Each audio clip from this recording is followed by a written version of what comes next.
It's a very strong film. It's, you know, it's kind of in your face in many ways. Thank you. You've said yourself you wanted it to be a political film, but did you know when you made it that it was going to cause such upset?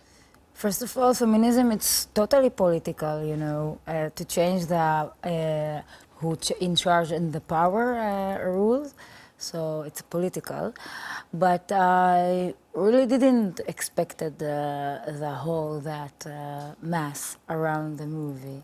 Yeah. Because indeed, each of these three young women transgresses in one way or another the kind of background in her own family life even. And it has resonated particularly in conservative areas among Palestinian families and also in the broader Middle East. And I wonder if you had any idea that you would attract such personal opprobrium as to have a fatwa taken out against you. I couldn't imagine that, of course, but I wasn't surprised actually when was the reaction of who get the criticism to their face, and they couldn't see the ugly face of them in the mirror that the movie put in the front of them. So actually people were very uncomfortable with them being portrayed as such a repressive Exactly. a group of people, male repression particularly, but also female repression from the previous generation. Yes, and female continue the patriarchy, practicing that for the next generation also. It's not just a men, you know, to practice the patriarchy. So when we think of fatwa in the United Kingdom, we often think of the Salman Rushdie. Of course. But you don't interpret fatwa in the same way, at least you hope not. No.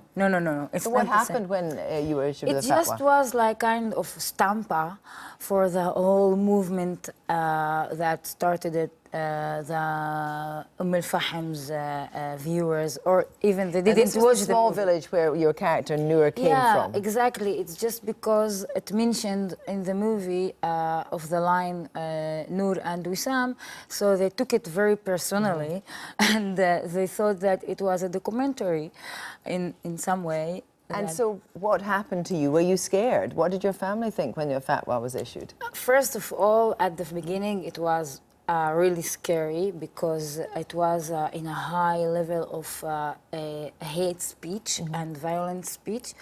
But after a while, very quickly, I thought that if somebody want to do something, he will do it if I will scare or not. But more than this, the opposite voices, like the very light power voices, let me say, raised up their voice very loud, and all the women organization, all the homosexual organization and community felt so empowering from the movie. So I think it's a historical event, actually. But there has never been a film like it in Palestinian culture. Not just in the Palestinian, I think at the Arab cinema at all. And I mean, you presumably wanted to bring change, and you've had a lot of young women coming and talking to you about the film. And what do they say? Have you given them, in a way, permission to behave differently? I can say that the most thing that really touched me when women come and say, you are inspiring for us,